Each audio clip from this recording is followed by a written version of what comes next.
les bœufs qui sont élevés dans des élevages en prison, où on leur donne du maïs, du soja, des saloperies, ceux-là sont une viande pro-inflammatoire parce qu'elle est bourrée d'oméga 6. En revanche, quand tu choisis tes bêtes, c'est-à-dire qu'une vache, elle est faite pour aller dans un pré et ne manger que de lait. Celle-là, elle contient des oméga 3, elle est pauvre en oméga 6 et elle contient des acides aminés hyper bioassimilables.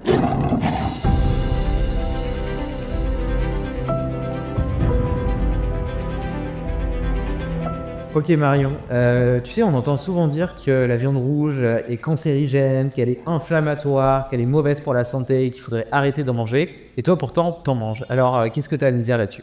Alors, il y a du vrai et du faux dans ce sens-là, hein, parce que le vrai, c'est que les viandes, j'allais dire, les bœufs qui sont élevés dans des élevages en prison, où on leur donne du maïs, du soja, des saloperies, ceux-là sont une viande pro-inflammatoire parce qu'elle est bourrée d'oméga 6. Hein. Donc, effectivement, comme les gens mangent des steaks sans faire attention de leur provenance, il est évident que s'ils en mangent beaucoup, elle ne va pas leur faire du bien. Hein. Ok, il y a des protéines, mais il y a beaucoup d'oméga 6 et sûrement toutes les cochonneries qu'on leur donne, des piqûres qu'on leur fait. En revanche, quand tu choisis tes bêtes, c'est-à-dire qu'une vache, elle est faite pour aller dans un pré et ne manger que de lait. Elle n'est absolument pas faite pour manger ni du soja, ni du maïs, ni aucune céréale. Parce que ces céréales vont la faire grossir, et c'est ça qu'ils veulent. Dans ces élevages intensifs, ils veulent faire grossir la bête, parce que pour eux, ça coûte moins cher. Ils vendent plus de kilos, moins cher. Parce que le gras, mais à mon avis, je suis sûre qu'elles ont un foie gras, d'ailleurs, je ne suis pas allée regarder, mais elles ne doivent pas être en très bon état, et vu qu'elles ne vivent pas très longtemps, c'est pas terrible. En revanche, des élevages qui sont dans les pâturages, donc label hyper rouge, quoi. On va dire que c'est une viande paléo. Celle-là, elle contient des oméga 3. Elle est pauvre en oméga 6 et elle contient des acides aminés hyper bioassimilables. Parce qu'il faut comprendre que les protéines issues des végétaux sont très mal assimilées.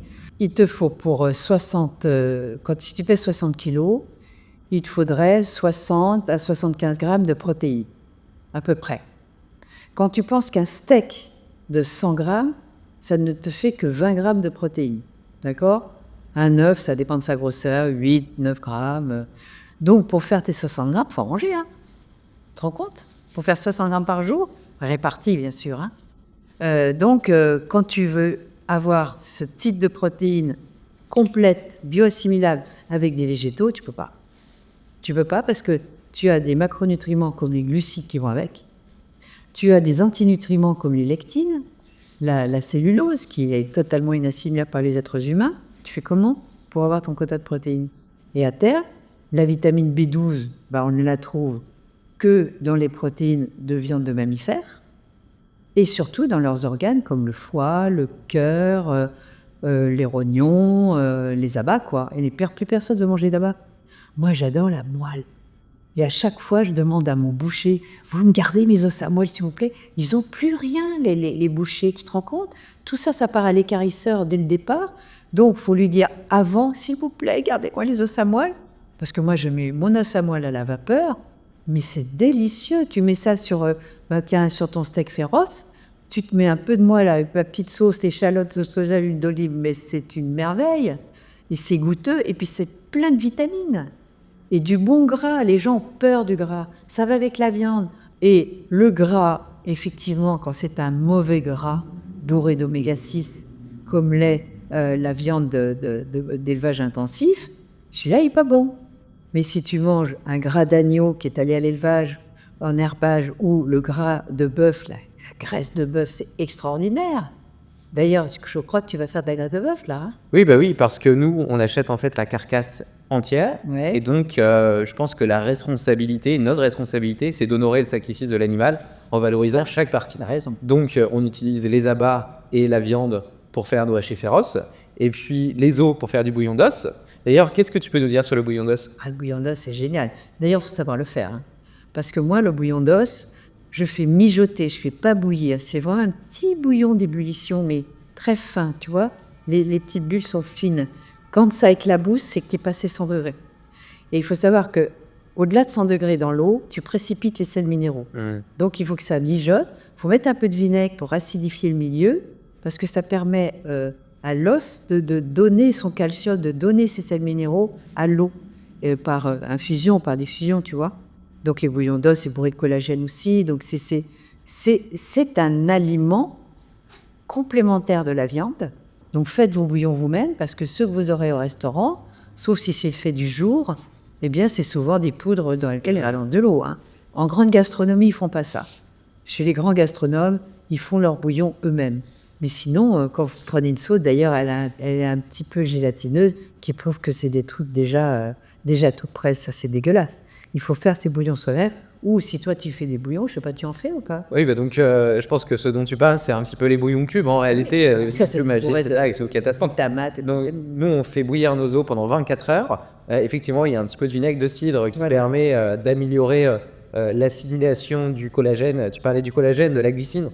La glycine, par exemple, c'est un acide aminé qui est un précurseur du collagène. Le collagène, c'est la protéine la plus abondante du corps qui rentre dans la construction de tous les tissus, des articulations, des cartilages, de la peau, etc. Et cette glycine est considérée comme semi-essentielle parce que le corps est capable d'en synthétiser lui-même, mais à hauteur de 2,5 grammes par jour, alors que les besoins du corps sont de 12 grammes par jour. Autant dire qu'on est tous massivement carencés en glycine si on ne consomme pas de bouillon d'os. Et donc nous, effectivement, on récupère les os pour faire des bouillons d'os, on récupère la graisse, comme tu le disais, pour faire du suif. Le suif, c'est une graisse ancestrale qui a coévolué avec l'histoire humaine depuis plusieurs centaines de milliers d'années, qu'on a complètement oublié, avec l'essor des huiles de graines et des margarines, etc., qui sont, comme tu le disais tout à l'heure, remplies d'oméga 6. Et d'acide gras trans. Et ce qui est intéressant avec la glycine, tu sais que la glycine est un cofacteur pour assimiler le magnésium, tous les minéraux. Donc c'est extraordinaire parce que tu as à la fois l'acide aminé qui va te permettre de mieux assimiler les sels minéraux. Et Dieu sait si on a besoin de sels minéraux, tu vois. Donc c'est génial. Et tu m'as dit que ta graisse de bœuf, bien sûr, elle a un bon petit goût, mais tu la mettais sur ta peau? Et oui, c'est une application que je n'avais pas envisagée au départ, mais il s'avère que le profil d'acide gras du suif de bœuf est semblable au sébum de la peau humaine. Et donc elle est extrêmement bien assimilée, elle a un côté très hydratant et réparateur, parce qu'il y a des vitamines liposolubles, mais aussi des acides gras comme l'acide linoléique conjugué, qui ont des effets anti-inflammatoires. Et donc ça participe vraiment à la régénération un petit peu des tissus de la peau. Et donc moi au début, en expérimentateur, j'en ai mis sur la peau. Au début, je me disais, ça va avoir une odeur, voilà, ça va peut-être avoir une odeur. Mais non, ça a une odeur, un parfum de noisettes toastées, mais très discret. Et donc j'ai commencé à en mettre sur ma peau, j'avais la peau toute douce. Et ma femme, qui normalement utilise des crèmes normales, a vu ça, a senti ma peau, mais elle m'a dit, c'est génial. Et elle a commencé à en mettre aussi.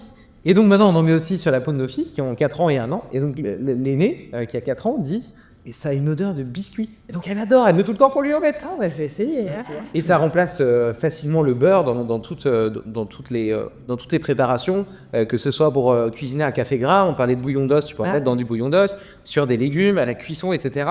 Tiens d'ailleurs, en parlant de cuisson, les gens ont l'habitude probablement de faire chauffer une poêle, de mettre un peu de matière grasse et puis de faire cuire leur viande sur une poêle. Toi, tu proposes de la faire cuire au vitaliseur. Pourquoi ? Alors déjà, pour les poêles, vous savez qu'il y a les histoires d'Epiphas, hein, donc je vous conseille de jeter toutes vos poêles qui ont un revêtement anti-adhésif. Vraiment, c'est vraiment dangereux. Il y a plusieurs millions de particules qui vont muter dans votre produit quand vous cuisez, hein, même si elle est pareillée, la poêle. Hein. Donc ça, c'est très important. Bon. Et moi, il évite tout ce qui est Tefal, anti-adhésif, etc. Il faut les jeter. Hein. Vraiment, c'est des produits dangereux. Je ne comprends pas, moi je ne savais pas. Je croyais que uniquement quand elle était rayée, elle était toxique. Eh bien, non rayée, elle est aussi toxique parce qu'il y a des nanoparticules qui passent, des millions de nanoparticules. Ça, c'est les travaux de Yvonne Burkhardt que j'invite les gens à écouter sur YouTube. Bref, moi, ça fait plus de 40 ans que je cuisine à la vapeur, c'est-à-dire que j'ai découvert la cuisson vapeur en 82. Ça ne nous rajeunit pas. Et j'avais rencontré cet ingénieur chimiste qui s'appelle André Coca. Moi, j'étais comme tout le monde. Hein. Je cuisinais à l'eau, dans la poêle. Je faisais des bouillons, des trucs comme ça. Mais la vapeur, c'était pas du tout, dans les années 80, c'était la cocotte sous pression, point barre. Hein. Ou le couscoussier, tu sais, en aluminium, avec un couvercle plat pour mettre la sonde de couscous et que l'eau retombe bien dessus pour que ça soit bien mouillé. Il n'y avait que ça. Hein. Et puis, il avait un restaurant à Marseille. Et j'étais en tournée, j'étais journaliste à l'époque. Et j'étais en tournée avec un comique qui s'appelle Alex Métayer. Je ne sais pas si tu as connu Alex. Non. Oh, les pinceaux chinois, les pâtes à la Boudoni. Il faut que tu regardes ça. Quel comique extraordinaire. Il est mort, hélas. Et donc, il dit, viens, j'ai fait une émission de radio avec un mec un peu spécial. On va aller manger dans son restaurant. Et moi qui ai toujours eu des troubles digestifs, vraiment, hein, c'est infernal. C'est pour ça que je suis dans ce métier. C'est parce que j'ai longtemps cherché. Et à chaque fois, j'ai une barre à l'estomac, affreux, des ballonnements. Et donc, on va dans son restaurant et on mange un filet de bœuf avec des petits légumes, une petite sauce avec des bouillons, justement. Lui, il faisait des bouillons depuis longtemps, etc. Ah, et là, j'ai pas eu du tout là-bas. J'ai digéré super bien. Mais c'est quoi ce truc? Et donc, je suis allée dans son arrière-cuisine, j'ai dit, c'est quoi votre secret? Ben voilà, il me parle de cuisson vapeur, mais il fallait pas que l'on retombe sur les aliments. Donc, il avait bricolé un appareil avec une cloche à fromage, tu vois, parce qu'il n'avait pas les moyens de faire des moules. Et donc, je me suis dit, c'est génial. Et donc, il vendait sa bricole. Et moi, j'ai tout de suite acheté sa bricole. Je suis rentrée, j'habitais à Nantes à l'époque. Et j'ai commencé à... Moi, quand je me mets dans un truc, tu dois être pareil. Je me suis enfermée dans ma cuisine, mais pendant des semaines, et j'invitais les copains pour goûter, tu vois. Et j'arrêtais pas de lui téléphoner. Il n'y avait pas de téléphone portable à l'époque, il n'y avait pas Internet, il n'y avait rien. J'ai dit, mais André, mais je comprends pas, pourquoi vous dites ça, pourquoi vous faites ça, etc. Donc, il m'a initié à avoir une autre compréhension de la cuisine. Par exemple, tu vas faire un pot-au-feu en langage sain. C'est-à-dire que tu vas épurer ta viande à la vapeur, et ensuite, tu vas la mettre dans un bouillon. Tu vas utiliser les fans des légumes pour faire ton bouillon, mais les légumes eux-mêmes, tu vas les cuire qu'à la vapeur. Et tu vas les mettre au dernier moment dans ton bouillon. Tu vois, il y avait comme ça des tours de main spéciaux. Et j'ai commencé à faire plein de recettes. Et comme j'aimais faire la cuisine, j'aime moins maintenant, j'en ai trop fait. Mais j'ai commencé à comprendre cette logique. Et on s'est retrouvés à Nantes. Et lui, son rêve, c'était de faire un centre de régénération cellulaire, etc. Alors, comme j'étais journaliste, je connaissais beaucoup de monde, et on était allé voir les gens de chez Vichy pour faire un programme alimentaire de régénération cellulaire. On aurait pu le faire, hein, mais c'était pas assez bien payé, on l'a pas fait. Et donc, on a décidé d'écrire un bouquin ensemble. Donc, lui, il me donnait les recettes et moi, je les écrivais. Et on a sorti notre premier livre qui s'appelait, c'est l'éditeur qui a voulu ce titre. Moi, à l'époque, j'étais journaliste, j'écrivais bien, j'aimais la cuisine, mais je n'avais jamais écrit de livre, tu vois. Et on sort notre livre, Au pré au clair, la cuisine à la vapeur de Marion, André Coquard et Marion Kaplan. Et le livre a du succès. 12 000 exemplaires vendus, ce qui était exceptionnel pour un premier auteur. Et ensuite, le livre de poche s'est intéressé à nous, et on sort le livre de poche. Donc, on peut dire qu'on a initié une cuisine à la vapeur douce qui nous permet de tout cuire. Les viandes, les poissons, les légumes, mais aussi les gâteaux, mais aussi les œufs. Tu peux tout faire avec un ustensile, sans changer l'eau de cuisson. Et avec cet appareil, tu es sûr, puisqu'on a fait des analyses, de garder 100% des vitamines les plus sensibles à la cuisson, parce qu'il faut savoir que toutes les vitamines ne sont pas sensibles à la cuisson, et heureusement. Mais les plus sensibles, c'est la vitamine B1 et la vitamine C. Et on a fait les analyses là-dessus. Et beaucoup de cuissons précipitent les sels minéraux, c'est-à-dire qu'ils sont insolubles et inassimilables. Et tu crées aussi dans d'autres cuissons des nouvelles molécules, type molécules de Maillard, quand tu le fais au four, au grill ou à la poêle. Dans le micro-ondes, tu inverses la polarité comme si tu mangeais un acide gras trans. Tu sais que les acides gras, leur forme naturelle, c'est la forme 6, c'est-à-dire les 5 doigts de ma main. Mais quand tu les maltraites, je dirais, dans l'industrie, elles deviennent trans, c'est-à-dire que c'est les 5 doigts, mais à l'envers.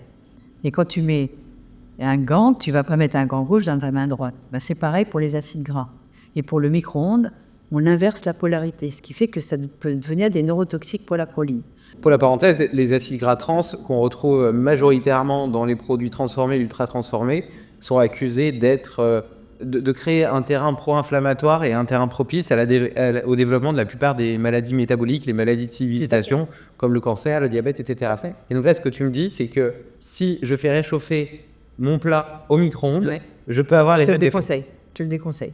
Bon, bah écoute. Et réchauffe à la vapeur, parce que c'est quoi? Tu mets ça d'eau, hein, tu fais mouiller, puis tu réchauffes, c'est rien du tout, quoi. Et les gens croient aller plus vite. Moi, j'avais fait une expérience avec un micro-ondes et mon vitaliseur. On avait cuit des tronçons de poireaux comme ça. Donc, on l'avait mis dans le micro-ondes et on l'avait mis avec mon vitaliseur. Ça démarrait en même temps. Moi, c'était cuit, ça cuisait à peine. Donc, en plus, c'est pas plus rapide, hein. Moi, je dirais, je suis plus rapide que le micro-ondes pour les cuissons, hein. Voilà. On parlait tout à l'heure de cette croyance selon laquelle la viande rouge est toxique, mais en réalité, évidemment, le mode d'élevage, comme tu l'as dit, est extrêmement important. Mais par ailleurs, la cuisson, notamment les cuissons à haute température, lorsqu'on fait griller la viande, crée des composés cancérigènes. Bien sûr. Et moi, j'ai fait une conférence en 1985. T'étais pas né. Et c'était un gros colloque de médecins. Et j'arrive moi, avec mon petit vitaliseur sous le bras et je commence à leur parler parce que j'avais fait des analyses avec cet ingénieur chimiste et certains cardiologues de Marseille. Et il y avait un rapport de Toulouse, je m'en souviendrai toujours, hein, qui disait qu'une grillade de mouton contient en goudron cancérigène l'équivalent de 1000 cigarettes inhalées. Les benzopyrènes, les méthylcholantrènes, etc. 1000 cigarettes dans une grillade de mouton. Et c'est bien grillé, hein. Donc, pourquoi aller avaler des toxiques qui vont attaquer tes membranes cellulaires, qui vont attaquer ton mucus, qui vont attaquer ton microbiote, qui vont te faire caraméliser plus, c'est-à-dire vieillir plus vite, alors que sur le plan gustatif, tu as fait tout à l'heure, hein, toi-même tu devais cuire à la poêle, et puis quand tu as découvert que tu pouvais cuire ton steak dans mon vitaliseur, tu as vu que c'était meilleur. Oui, pour être honnête, moi j'ai l'habitude d'utiliser ton vitaliseur pour cuire les légumes. Voilà. Et je vante souvent ses mérites parce que, effectivement, c'est extrêmement simple. Ouais. T'achètes des légumes, tu te poses pas de questions, tu les coupes en morceaux, tu les mets dedans. Voilà. Les saveurs sont tellement préservées qu'ils restent excellents avec juste un filet d'huile d'olive. Voilà. C'est d'une simplicité sans nom, en plus d'être bon pour la santé. Mais c'est vrai que la viande, c'est quelque chose. C'est pas dans notre Non, c'est pas dans ma tête. Alors, Mathé, tu m'avais convaincu de faire mon poulet au vitaliseur. C'est bien. Ce qui permet de gagner 1 heure sur la cuisson, parce qu'en une demi-heure, il est cuit au lieu d'1 heure et demie au four. Parfait. Et il est excellent. Donc ça, j'ai été passé pour le poulet. Mais j'avoue que la viande rouge, j'y aurais jamais pensé. Alors, le haché féroce, tu l'as cuisiné tout à l'heure comme ça, c'est exceptionnel. En plus, il n'y a pas besoin de décongeler. En 8 minutes, c'est cuit. C'est ça. En termes de praticité, c'est incroyable. Mais la question que je me pose, c'est pour des entrecôtes, pour des faux filets, Alors, il faut que la viande soit tendre au départ. Si la viande est dure, ça ne va pas la tendrir. C'est pour ça qu'il vaut mieux choisir. Moi, j'aime bien, je cuis des gigots, par exemple, dedans. Tu vois, j'enlève l'os, parce que faut que ça soit rond. Je le pique d'ail, et en 20-25 minutes, ton gigot d'agneau, il est cuit. Hein. Il est délicieux, hein, vraiment. Et le gras, tu peux le manger parce qu'il n'est pas carbonisé. Et moi, j'aime le gras du mouton, j'adore la viande de mouton. Pour le bœuf, tu peux faire des côtes de bœuf, parce que la côte de bœuf, elle est tendre. Mais il y a des fois des steaks qui sont durs. Ça ne l'attendrira pas. Moi, je fais du filet, je fais du foie de veau, je fais des côtes de bœuf, et bien sûr, j'épure à la vapeur pour faire des bouillons type pot-au-feu, etc. Mais tout ce qui est magret de canard, ça cuit très très bien au vitaliseur. Hein. Pareil, 7-8 minutes, et ça reste bien rouge dedans. Tu l'escalopes après, personne n'évoque du feu. Hein. Et le gras du canard est bourré d'oméga 3 s'il est bien élevé. Et à ce moment-là, tu as le collagène dans le gras et non pas maillard avec, tu vois. Plutôt cuire dans les escargots. Moi, je mets l'escargot dans la soupière. Au lieu de foutre ça dans le four, tes escargots, ils sont en 5 minutes. Hein. C'est pareil, hein, même le poisson est excellent au Mais je vitaliseur. baisse le feu pour le poisson. C'est bien meilleur qu'avec une cuisson très Il faut baisser le feu. Et alors, tu mentionnais le foie de veau, donc tu mangeais déjà des abats avant de découvrir féroce. Oui, je ne mangeais pas très souvent, mais je mange plus souvent avec ta viande parce que c'est vraiment facile. Mais de temps en temps, on va dire 2-3 fois par mois, on en mangeait quand même une tranche de foie de veau.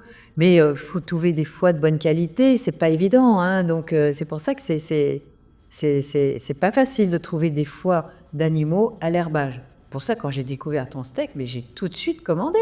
D'ailleurs, précisons-le quand même, je t'ai pas payé, je t'ai même pas offert le commande ni rien. C'est toi qui as commandé de toi-même, Absolument. qui a adoré le produit, tu en as parlé partout. J'en ai parlé, tu savais même pas. Donc grâce à toi, bah si je l'ai su, parce que grâce à toi, j'étais tout le temps en rupture de stock et il y avait 2 mois d'attente pour acheter mes hachés féroces. Et qu'est-ce qui t'a attiré alors au-delà de la qualité? Bah, c'est tellement simple, c'est bon. Et en plus, tu peux faire des farces avec. C'est-à-dire que tu vas le décongeler donc au vitaliseur, 7-8 minutes. Après, tu mets de l'ail, de l'oignon, du persil, tu vois, tu mets des petits éléments comme ça pour le farcir. Tu peux mettre même des foies de poulet que tu peux rajouter dedans, tout ça haché. Hein, tu fais une bonne petite farce, tu bourses ton poulet avec cette farce et ça te fait le poulet farci. pas génial, ça? Je mets une petite pointe de madère, ça donne toujours un petit goût donc dans les fards. Ça, c'est des petits trucs, ça. Mais tu peux faire des choux farcis comme ça. Tu peux faire plein de farces avec les goûts que tu veux, avec du curcuma, ou avec, tu vois. Après, on peut décliner plein de choses. Comme je suis en train d'écrire un livre, je vous mettrai des recettes comme ça. Magnifique. Et du point de vue nutritionnel, qu'est-ce qui t'a intéressé dedans? Ah ben là, pour moi, c'est top. Parce que, tu sais, quand j'ai fait mes analyses de mon terrain il y a une dizaine d'années, j'étais carencée en zinc, j'étais carencée en vitamine A, j'avais plein de carences, en oméga 3, etc. J'ai dit, mais c'est pas possible. Pourtant, j'ai l'impression de manger sainement, tu vois. Et le zinc, qui pense à se supplémenter en zinc? Personne. Et donc, je me supplémentais en zinc, et depuis que ton steak est arrivé, j'ai plus besoin. Donc, il y a du zinc, de la B12. Moi, j'ai fait tout mon génotype, et il se trouve que je suis un très mauvais convertisseur de B12. Et donc, pour moi, avoir une B12 bioassimilable comme c'est dans ton steak, il y a même de l'iode, il y a un fer très assimilable, puisque c'est un fer issu qu'on appelle fer héminique, qui est bien plus assimilable que les fers végétaux qui ne sont pas assimilables d'ailleurs. Donc, tu as tous les minéraux hyper importants pour tes mitochondries. C'est du bénéfice, tu n'as pas besoin de compléments alimentaires pour ça, tu vois. Donc ça, je trouve ça génial. Tu sais, tu parles de ce côté beaucoup plus assimilable du fer, et tu mentionnais le zinc. Eh ben, le zinc animal, tel qu'il est présent notamment dans le hachis féroce, est très biodisponible, mais potentialise aussi l'absorption de toutes les autres formes de zinc. C'est-à-dire que le zinc végétal est normalement moins assimilable, mais il est potentialisé, catalysé par ce zinc animal. Donc ça augmente l'absorption en fait de façon générale de toutes les formes de zinc. C'est génial quand même. Ouais. Il y a un effet comme ça un peu synergique qui rend tout ça beaucoup plus efficient. Tu mentionnais les poils Tefal anti-adhésives. Ça a été inventé aussi par une espèce de peur de la population envers les graisses. Et il y avait pendant longtemps la croyance que les graisses saturées étaient dangereuses et cancérigènes, que les graisses étaient ce qui augmentait la graisse viscérale et qu'elle allait directement se loger dans nos cellules adipeuses. Aujourd'hui, on sait quand même que c'est beaucoup plus les glucides et notamment les céréales raffinées qui sont responsables de ces problèmes de surpoids et d'obésité. Et tu sais, quand ils font des études de population, ils appellent ça des cohortes. Les cohortes de gens, les gens qui mangent de la viande, d'accord? Ils mangent de la viande sans distinction d'où vient la viande, t'es d'accord? Tout à fait. En général, ils prennent une portion de frites avec, d'accord? Ils boivent un petit apéro avec des bières et des petites cacahuètes au départ. Et puis, vous prendrez bien un dessert, monsieur, d'accord? Donc, tout le monde prend des desserts, alors qu'avant, les desserts, c'était une fois par semaine, le dimanche, point barre. Aujourd'hui, si tu prends pas de dessert, on se demande ce qui se passe, tu vois. Donc, quand tu manges des glucides, beaucoup trop de glucides par rapport à ta capacité d'attention, des viandes de mauvaise qualité, et vas-y que je te fous des pommes de terre bourrées de lectine, bourrées d'amidon, très difficiles à assimiler et beaucoup trop riches en glucides, il est évident que ça, on va chercher un ennemi, et l'ennemi, on va le trouver dans la viande, parce que les lobbies, depuis le rapport McGovern de 1977, qui a totalement inversé la pyramide alimentaire et qui nous fait bouffer des glucides à gogo. Vas-y que je te mange des cornflakes, vas-y que je te mange des céréales au petit déjeuner, avec du lait, et je te mets un peu de sucre parce que sinon c'est pas assez sucré, et vas-y pour que je te prends un jus d'orange. Mais ça, c'est une bombe pour vous préparer à la résistance à l'insuline et vous rendre diabétique. Je ne sais plus combien de milliards, je crois qu'il y a 1 milliard de diabétiques dans le monde, c'est énorme. On a 1 million de maladies d'Alzheimer en France. 1 million! Et la maladie d'Alzheimer, on appelle ça diabète de type 3. Moi, je voudrais prévenir les gens parce que j'ai le bec sucré, tu vois. Je me suis laissée avoir parce que j'adorais un bon petit croissant au beurre, c'est tellement bon, une tarte tatin avec de la crème dessus. J'adore les desserts. Et ben, résultat, à 60 balais, j'étais vraiment résistante à l'insuline, mais je devais l'être avant, puisque j'avais ce fameux syndrome des ovaires polykystiques que je n'ai plus suite à des radios. Donc, on peut inverser ces maladies. C'est ça la bonne nouvelle. Mais on va devoir choisir nos aliments et recommencer à vivre comme un homme du paléolithique. Nous sommes toujours des chasseurs-cueilleurs. Nos organes n'ont pas changé. Et ça, il va falloir commencer à se dire qu'on va les respecter. Et on peut manger avec gourmandise. Et ça, on l'a démontré. Ça peut être bon. Mais on doit changer de comportement. Tu mentionnais le fait que dans les études, ils ne faisaient pas de distinction sur les qualités. Moi, j'ai vu une étude justement qui comparait du bœuf conventionnel, de bœuf nourri à l'herbe, celui qui était nourri à l'herbe était 4 fois plus riche en oméga 3, 4 fois plus riche en acide linoléique conjugué, qui a des avantages notamment pour la prévention du cancer, des maladies cardiovasculaires, etc. 3 fois plus riche en niacine, en composés phytochimiques bénéfiques, c'est-à-dire des sortes de polyphénols. Ils avaient une meilleure fonction mitochondriale et un facteur de stress métabolique abaissé, donc moins d'inflammation, ce qui montre aussi que c'était des animaux en meilleure santé. Et donc on comprend bien que ce type de viande a un impact radicalement différent sur la santé humaine qu'un bœuf industriel est malade, c'est-à-dire qu'ils les font grossir. Donc déjà, comme tu disais, maïs, soja, riche en oméga 6. Et donc ces oméga 6 se retrouvent dans leur graisse. Donc c'est une viande qui potentiellement est pro-inflammatoire lorsqu'on la consomme.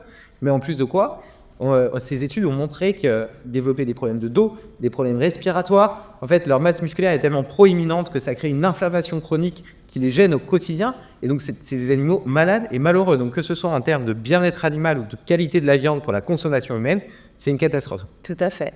Et moi, je suis contente que des agriculteurs que tu as choisis, donc des éleveurs qui sont vertueux, on va dire, parce qu'ils sont dans une éthique à la fois du bien-être animal, mais de leur bonne nourriture. Quand tu as un animal de compagnie, tu vas pas choisir des croquettes de merde, tu vas bien le nourrir, hein, tu es d'accord? Eh ben, moi, ces éleveurs, j'ai envie qu'ils réussissent, j'ai envie qu'ils gagnent leur vie, plutôt que de vendre à des supermarchés qui les étranglent au niveau des prix, qui fait qu'ils sont obligés de faire de la viande de merde. Eh ben, moi, je suis pour que les agriculteurs se remettent en question, ils boycottent tous les supermarchés, vraiment. Et on peut tous commander par Internet maintenant. Maintenant, on a la chance d'avoir cette intelligence artificielle et ces réseaux qui nous permettent d'aller commander directement chez l'éleveur notre viande. Eh bien, allons-y, faisons-le. Comme ça, les supermarchés vont être obligés de s'y mettre et de faire en sorte que les agriculteurs gagnent leur vie parce qu'ils vont mieux élever leurs bêtes, ils vont mieux les abattre parce qu'elles ne vont pas être abattues dans des conditions extrêmes de violence et de cruauté.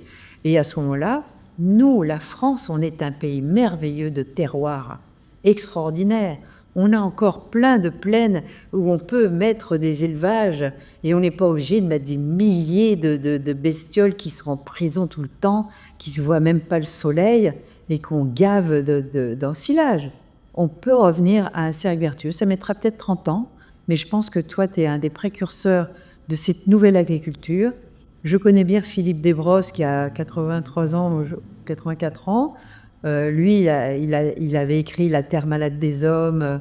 Il a fait la ferme de Sainte-Marthe où il a justement récolté des graines anciennes précieusement parce que les nouvelles graines, avec tous les OGM et tous les rétrocroisements qu'on leur a fait subir, les hybridations, elles n'ont plus d'endophytes. C'est-à-dire, c'est des graines qui sont vides de micro-organismes, de mycorhizes. Et ça, c'est grave. Parce qu'une bonne graine qui est donc ancestrale, elle va bien nourrir ton microbiote. Mais si une graine est vide, il n'y a aucune nourriture qui va bien aller pour ton microbiote. Et il y a des continents de bactéries qui n'existent plus dans notre microbiote intestinal. Et ça, c'est grave. Ça, ce sera dans mon prochain bouquin. Et alors, selon ces principes ancestraux, à quoi ressemblerait l'assiette idéale pour un homme moderne aujourd'hui? Un homme moderne, il doit manger des protéines animales tous les jours. S'il prend un petit déjeuner, ce sera plutôt un petit déjeuner protéiné avec des œufs bleus blanc cœur, puisqu'on n'a que ça qui est correct aujourd'hui. Si vous connaissez un poulailler où les poules sont dehors, alors là, bien sûr, allez prendre leurs œufs. C'est de peu dîner le soir parce que la nuit, votre foie se détoxifie. Vous mangez des légumes de saison là où ça pousse quand ça pousse. Vous évitez les céréales parce qu'elles sont toutes pourries de métaux lourds, de glyphosate, de lectine, de oxalate. Voilà, elles ont vraiment le cocktail gagnant de poison. Vous pouvez manger, si vous voulez manger un peu de pois chiches, il faut hyper les cuire parce que les lectines sont très dangereuses. Et manger les légumes de saison, ça suffit. Et les fruits qu'à une saison, pas à toutes les saisons. Elles sont là, tout va bien. Écoute, merci Marie.